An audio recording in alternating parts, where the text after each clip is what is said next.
Hey, everybody. Thank you all very much for joining us today. I'm honored to be joined today by Maki, the chef at SushiSwap.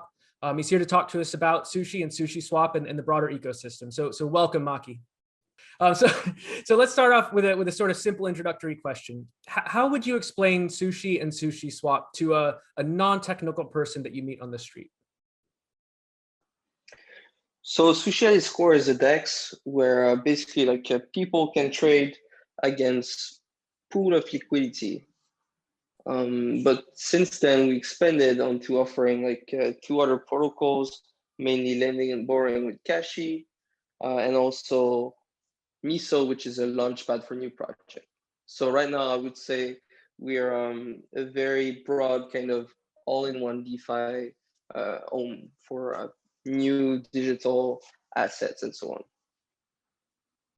Cool, yeah, and actually that's a nice segue because our viewers and our clients are seeing a huge explosion of like much more vibrant ecosystem in crypto over the past year. So it's things like NFTs, layer one competitors. We've got DeFi trading, but also lending, leverage products, options, as well as totally new applications that are coming online. So you mentioned a few of the things that Sushi's doing.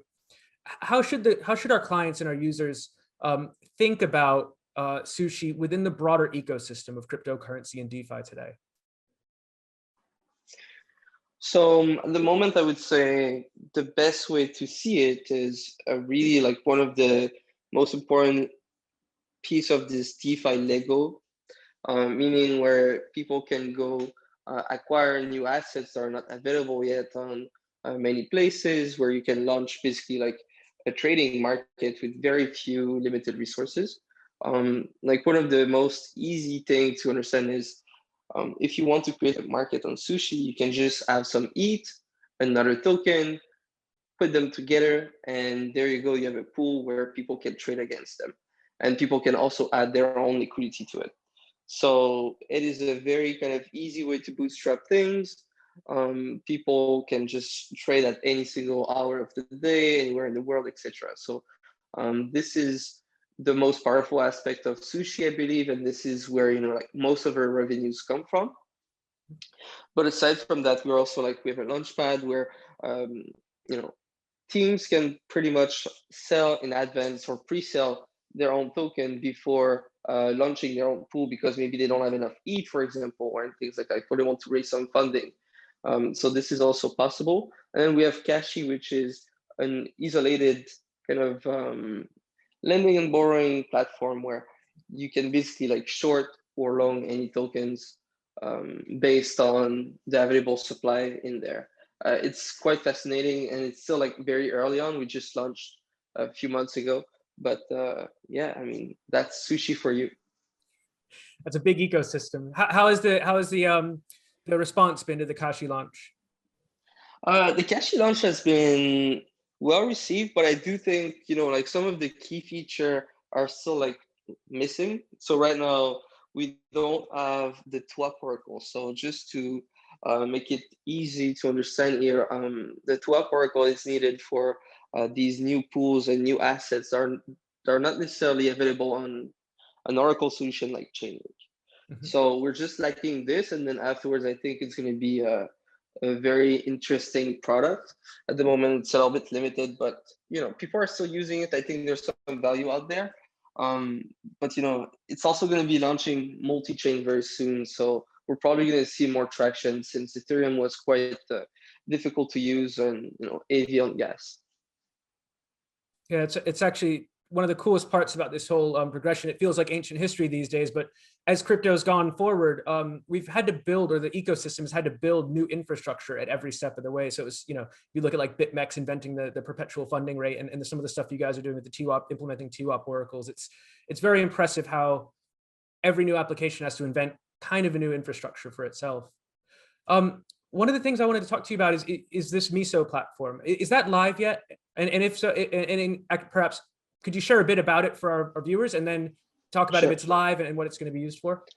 So right now, Miso is, I would say, in kind of a beta launch phase, where we are like having specific project launching. We have like some few batches that we're creating ourselves, just to make sure the system is working property. We had our first auction there, which was a sake bottle for basically made by a team emerging from the community.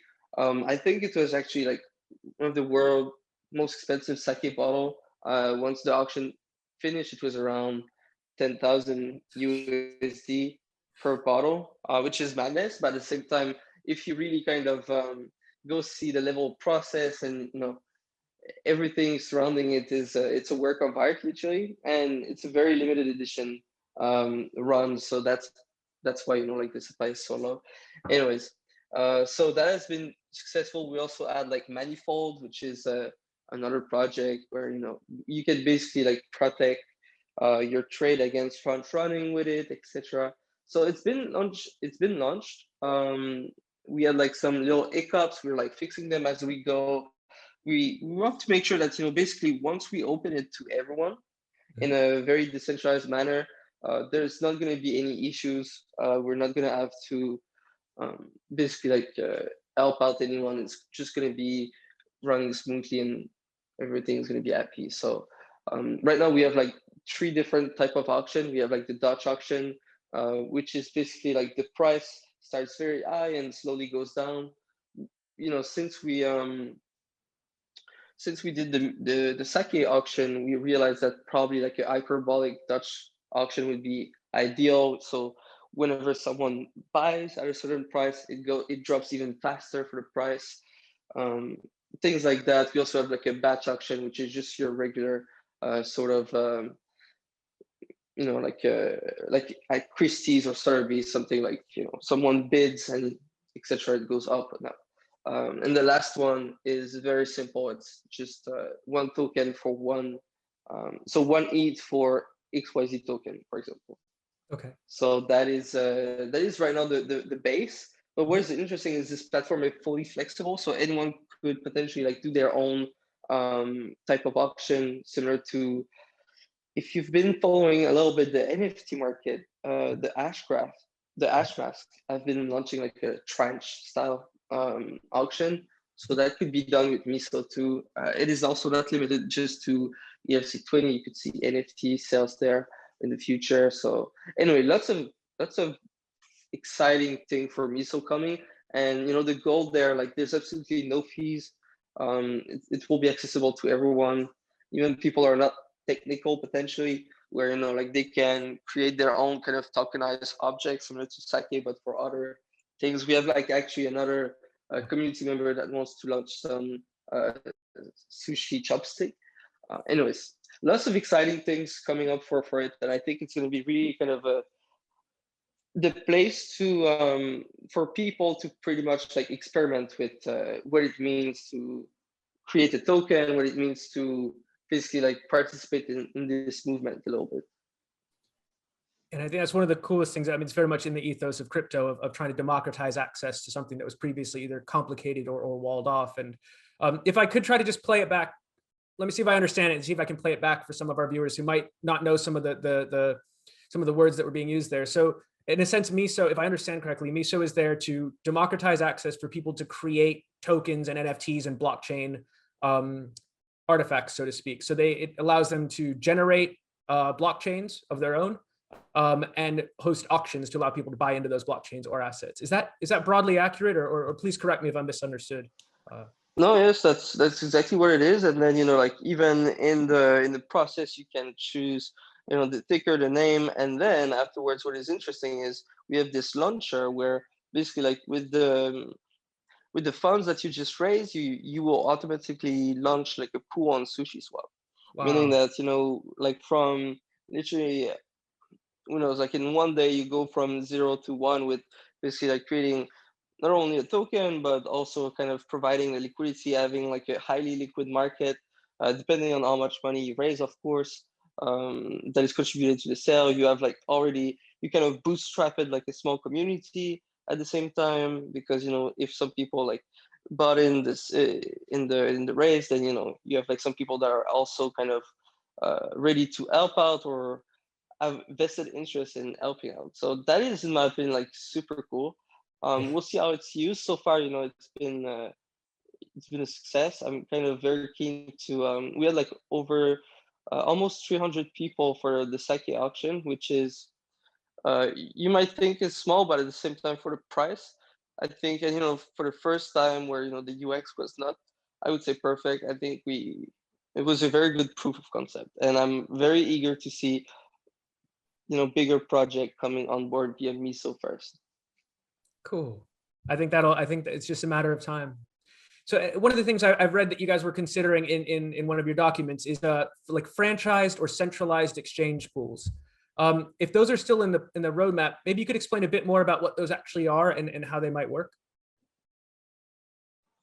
Sure. So the goal here was to make sure, basically, we could leverage individuals tokens that were pretty much like in custody on centralized exchange by customers, where whenever you don't trade, when you're just holding the tokens, potentially you could put them to work in DeFi.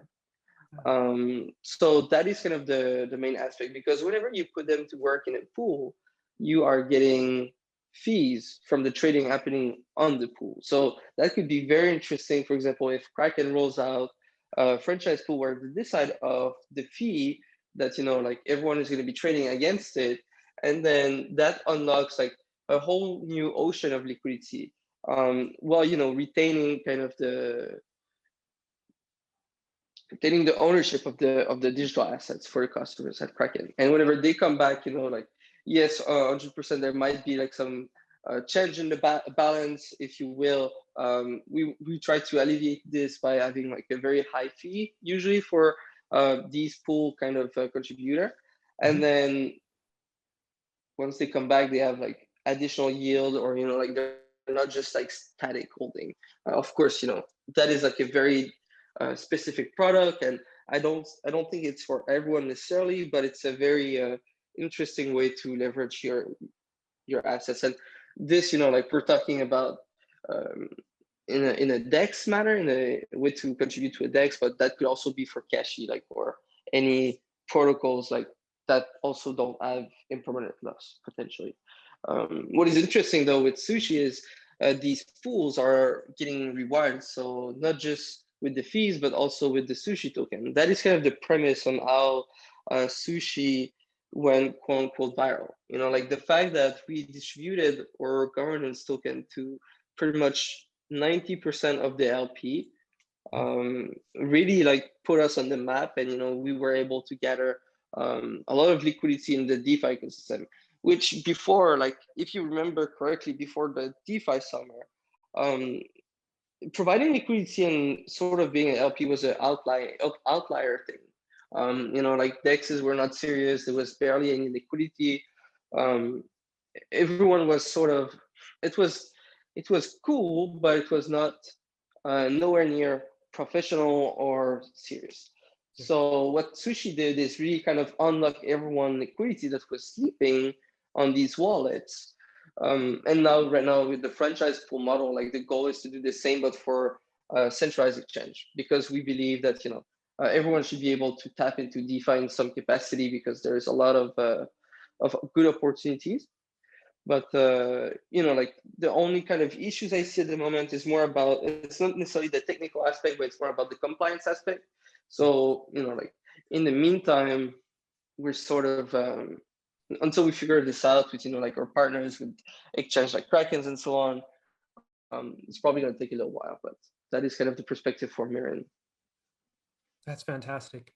That's really, really cool. So I guess, so SushiSwap Sushi's doing like a lot of different things in a lot of different areas, but also across a lot of different blockchains. So I think you guys are live around Matic, Phantom, Binance Chain, Ethereum, obviously. How do you choose? I mean, I guess they're all Ethereum virtual machine blockchains, but how do you choose which ones you do? And do you have any intention to go beyond the EVM blockchains, or how do you think about that? Because it's relatively unusual for a product to be launched across so many blockchains. Yeah, 100%. So we had like this kind of vision where basically we wouldn't do any purity test, I would say. So we just deployed on everything that was EVM compatible and really available for us without tweaking our code base. Meaning that you just name a bunch of them, We also have like Moonbeam coming, Moonriver on Polkadot. We also have Solana deployment coming in partnership with Radium, should be there in 3 to 4 weeks. And what is interesting is the way Sushi capture value, every swap that is happening on the platform, there's like a 5 BPS that is going back to X Sushi holders, meaning that, you know, we're capturing all of these kind of, I would say, profit, and then we kind of transfer them all back to Ethereum, and we provide them to the X Sushi holder. And these person are the one governing Sushi. It's very an important aspect to understand. And you know, we've been seeing like beautiful traction on things like Polygon or Matic. I can tell you, you know, on Ethereum we had like between 2,000 to 3,000 traders, and the day we deployed on Polygon, we saw an increase that was phenomenal, because now you don't have to deal with the fees, the gas fees. Very easy. We have like 27,000 traders on Polygon. We are reaching parity in terms of volume on Ethereum and Polygon in the past few days. We had like 187 million on volume on Ethereum, and we had the same on Polygon for a fraction of the incentives, which, you know, like it means that there's like a very eager community out there. And since it's like cheaper to do trading, people are doing more. Like, and the more volume there is, the more value we can capture for Sushi holders. So that was very kind of surprising to us.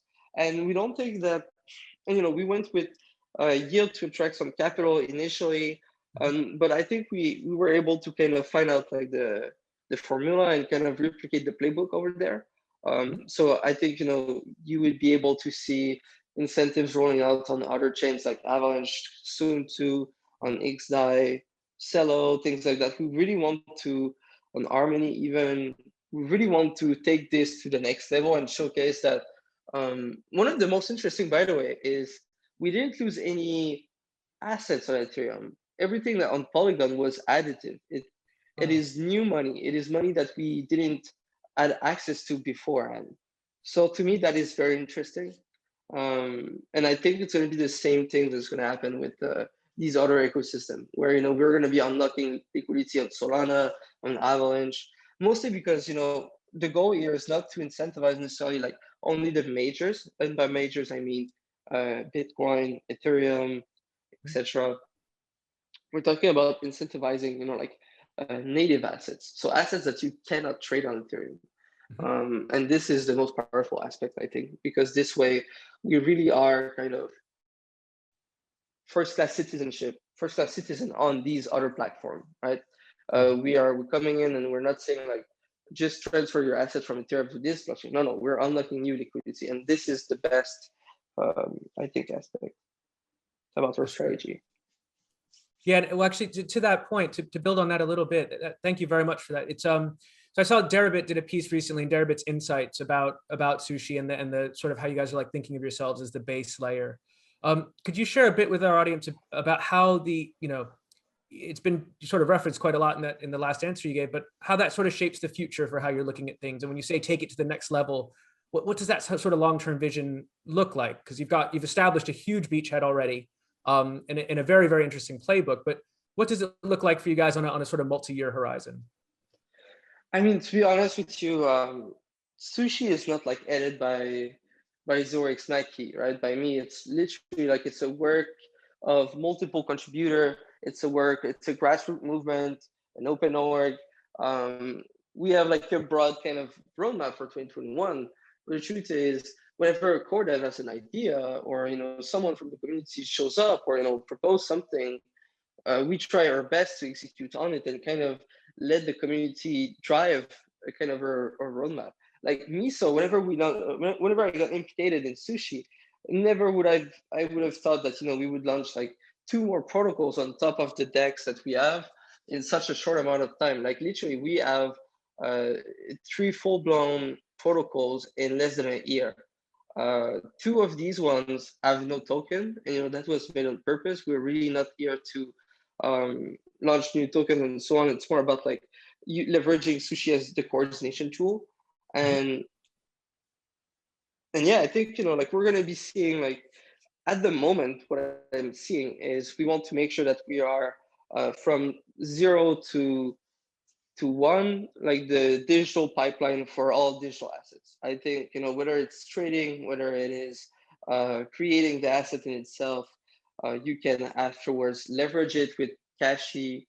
It is basically like nonstop, and like the next phase could be potentially like having an incubator for kind of these outsiders, contributors to join us, and basically like have the support of our core dev or designers, etc. Like enabling kind of more dev. Like that is really like the goal here, is to make sure that DeFi flourish. And whether it is on Ethereum, on all these other networks, we don't really, we won't be, I would say, taking a hard stand. I think there's like room for everyone, and that is like that is kind of the mission here, the vision.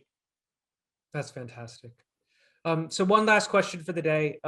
For our viewers out there that maybe first time, they haven't tried DeFi before, they haven't tried Sushi, what's a good way for them to either learn more about it or to try it for themselves for the first time? I mean, we have like a very friendly Discord server where, like we have people on the clock, literally like community member, over 25,000 people. I would say like just join in, go in the general channel, or support. Just try Polygon potentially, where like you're not gonna be annoyed with like crazy high fees. You're gonna just be able to just with $25, $50 kind of get familiar with the whole kind of DeFi ecosystem. Then you can jump in on Ethereum, where there's probably way more shiny new things to try and so on. Ultimately, if you want to wait too, we're gonna see Arbitrum launching very soon. This is, in my opinion, going to be one of the biggest event of the summer, if it's not ZK rollups in August. So ultimately, strap in. It's a journey. It's a rabbit hole. Like if you're only like holding Bitcoins at the moment, I think putting them in DeFi and kind of earning yield on it is the thing that's pretty much changed everything for me. That's why I've been implicated in this industry since then. It's been a crazy roller coaster, and yes, there is a lot of risk, but if you're leveraging like the right dApps, and you can just start by leveraging Yarn, you can use Sushi, Cream Finance. Like it's really up to you guys, as long as it's a safe haven. It can also be Compound, Aave. Ultimately, it's just like come in the community. We're gonna help you out figuring this out. I think by yourself, it can be very intimidating, but ultimately maybe Kraken is actually going to be offering such solution very soon too. Who knows? I mean, I'm kind of excited with the future of DeFi. So it's the future of France. I am too, and it's been an honor getting to speak with you today. I really appreciate your time, and I'm sure our audience does as well. So thank you very much for your time today, and we look forward to continuing to work together in the future. Thank you very much, sir. Thank you, everybody, for joining us today. We hope you enjoyed the conversation. If you did, please like and subscribe, and we look forward to seeing you next time.